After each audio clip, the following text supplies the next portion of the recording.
Seção 4. Duas questões: casamento interracial e preconceito. Miriam e Arão falaram contra Moisés por causa da mulher etíope que ele tomara, pois havia se casado com uma etíope. E disseram: Por acaso o Senhor falou somente por meio de Moisés? Não falou também por nós? E o Senhor ouviu isso. Moisés era um homem muito humilde, mais do que todos os homens que havia sobre a terra. E logo o Senhor disse a Moisés, a Arão e a Miriam: Sai, os três, para a tenda da revelação. E os três saíram.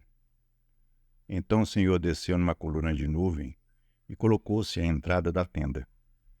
E chamou Arão e Miriam, e os dois aproximaram-se. Então disse: Ouvi agora as minhas palavras. Se houver um profeta entre vós, eu, o Senhor, me revelarei a ele em visão e falarei com ele em sonhos. Mas não é assim com meu servo Moisés, que é fiel em toda a minha casa. Falo com ele frente a frente, claramente, e não por enigmas, pois ele contempla a forma do Senhor. Por que, então, não temestes falar contra o meu servo Moisés?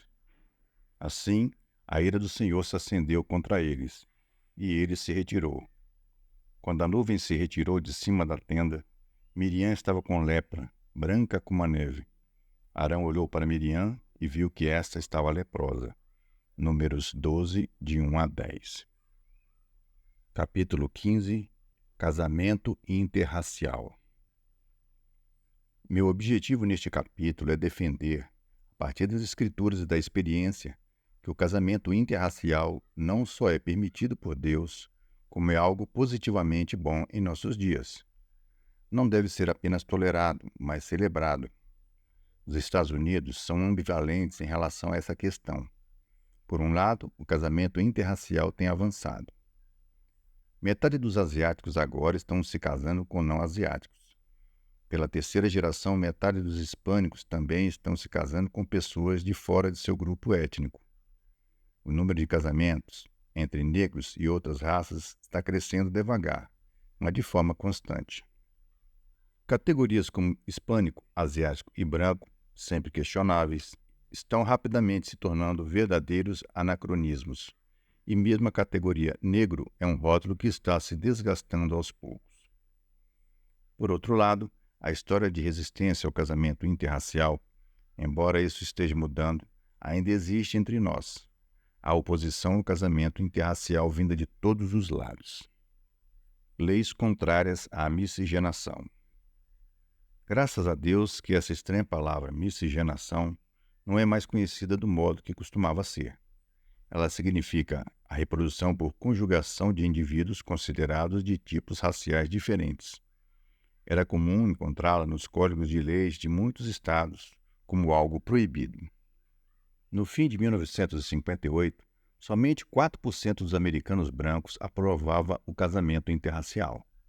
O casamento interracial era proibido por lei em 16 estados americanos em 1967, quando a decisão da Suprema Corte no caso Loving versus Virginia derrubou essas leis. Mas somente em 1998, o estado em que eu cresci, a Carolina do Sul, retirou da Constituição Estadual textos que proibiam o casamento de uma pessoa branca com uma negra ou mulata ou com uma pessoa que tivesse 1/8 ou mais de sangue negro. De acordo com uma pesquisa realizada pela Mason-Dixon 4 meses antes da votação, 22% dos eleitores da Carolina do Sul eram contra a remoção desse artigo de lei. Ele havia sido introduzido na Constituição em 1895. A Assembleia Legislativa do Alabama levou até o ano 2000 para retirar da Constituição Estadual o artigo 4º, seção 102, que dizia: a Assembleia Legislativa jamais aprovará uma lei que autorize ou legalize um casamento entre uma pessoa branca e uma negra ou um descendente de negro. Essa lei tinha sido introduzida na Constituição Estadual do Alabama em 1901. Segundo uma pesquisa realizada pelo jornal Mobile Register, em setembro de 2000, 19% dos eleitores disseram que não removeriam a seção 102. No entanto, 64% disseram que votariam pela remoção dessa seção. Isso é algo muito recente historicamente. Passei os primeiros 18 anos de minha vida crescendo em um estado onde o casamento interracial entre brancos e negros era considerado ilegal. Quando essas leis foram derrubadas pelo caso Loving em 1967, eu estava nos últimos anos da faculdade. De uma perspectiva histórica, isso é como se fosse ontem. As leis refletem convicções profundas. Em geral, as mudanças de convicção demoram bem mais que a mudança na lei, e foi certamente o que aconteceu com relação ao casamento interracial. Oposição ao casamento interracial. Quando eu estava me preparando para pregar sobre esse tópico, em janeiro de 2005, o primeiro website que surgiu na minha busca no Google pelos termos Martin Luther King e casamento interracial foi o website da Ku Klux Klan, que ainda tinha esta citação anacrônica. O casamento interracial é uma violação da lei de Deus e um artifício comunista para enfraquecer a América. Artifício comunista? Muitos afro-americanos acreditam que o casamento interracial corrói a solidariedade entre a comunidade negra. Lawrence Oates Graham escreveu que o casamento interracial mina a capacidade dos afro-americanos de apresentar a nossas crianças modelos de indivíduos negros que aceitam sua identidade racial com orgulho. Já alguns brancos se opõem ao casamento interracial por um motivo diferente. O colunista H. Miller escreveu: "Estamos assistindo à morte do homem americano e sua substituição por um tipo não europeu que agora tem massa suficiente em nossa sociedade para distorcer os costumes euro-americanos. Pessoas brancas terão de lutar com todas as forças para sobreviver ao novo cadinho de raças e evitar tornar-se de um modelo humano de tamanho único que sirva para todas as raças. Vamos dar a esse fenômeno seu devido nome: o genocídio e a extinção do genótipo branco." Recebi uma carta escrita por um cristão branco que dizia o seguinte: "Como indivíduos, eles são almas preciosas por quem Cristo morreu e a quem devemos amar e buscar ganhar para Cristo. No entanto, como raça, eles são únicos, diferentes e possuem uma cultura própria. Eu jamais me casaria com uma negra. Por quê? Porque creio que Deus criou as raças, separou-as e fixou os limites de sua habitação." Deuteronômio 32:8, Atos 17:26. Ele as concebeu singularmente diferentes e pretendia que essas distinções permanecessem. Deus jamais teve a intenção de que a raça humana se tornasse uma raça mista, uma raça de vira-latas. Assim, embora eu seja fortemente contrário à segregação racial, sou a favor da separação de modo que a singularidade com que Deus criou as raças seja mantida. Minha experiência pessoal. Gostaria de acrescentar a minha experiência pessoal a essas duas visões opostas.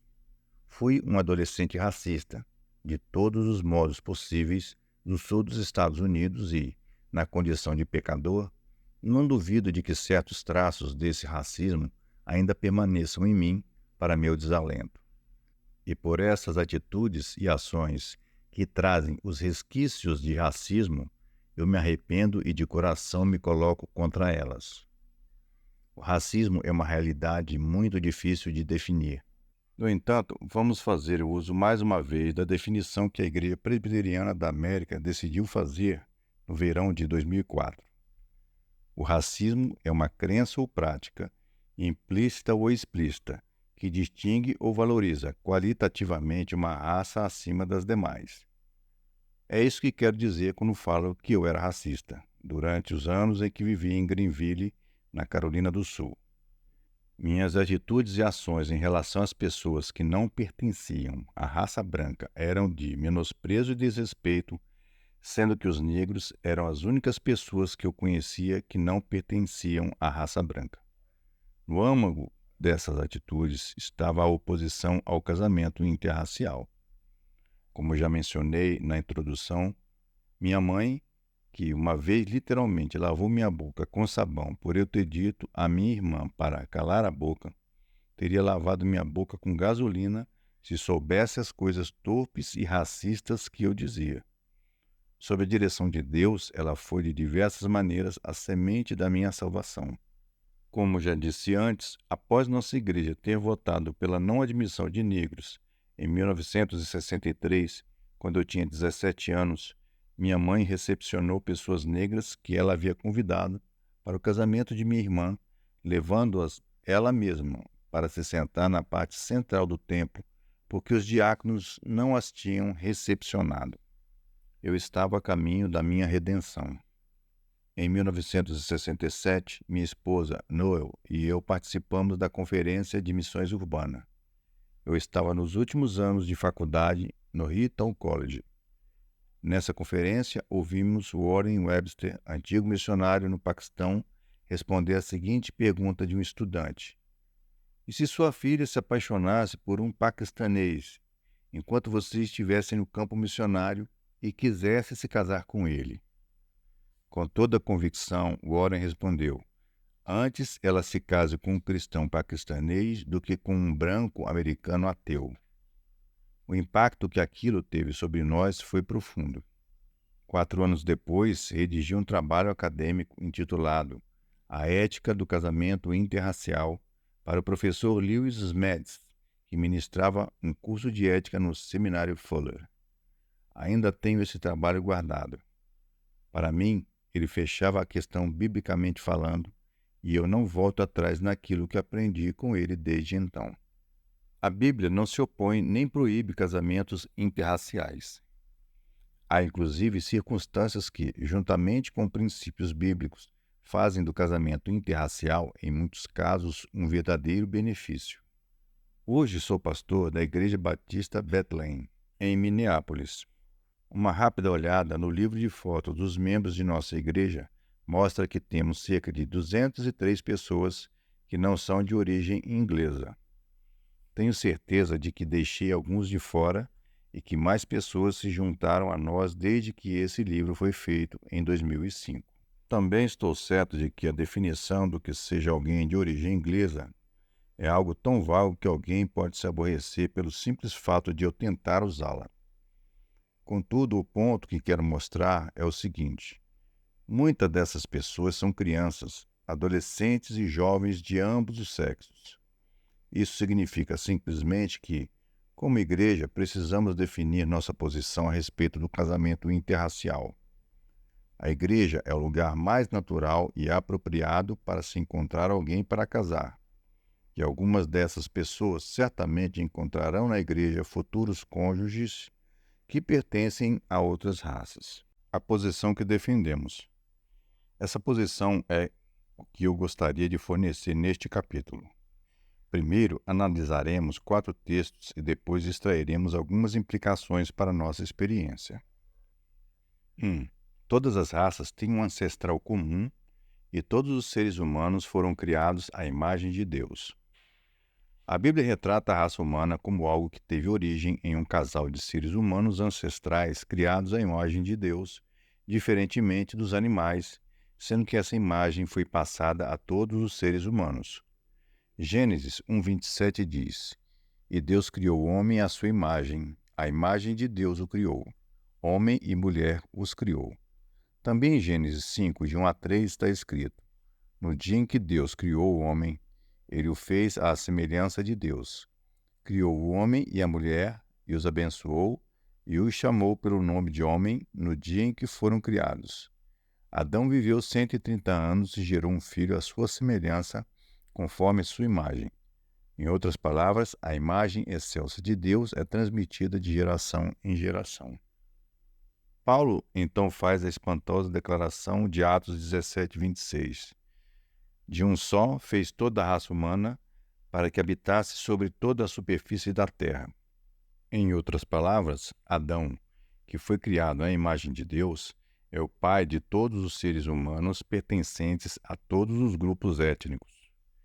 Portanto, todos os seres humanos são dignificados acima dos animais de modo absolutamente único e glorioso. Todo ser humano é criado à imagem de Deus. Com toda a bela diversidade étnica e cultural que temos no mundo, algo que foi planejado por Deus, Essa verdade é de suprema importância.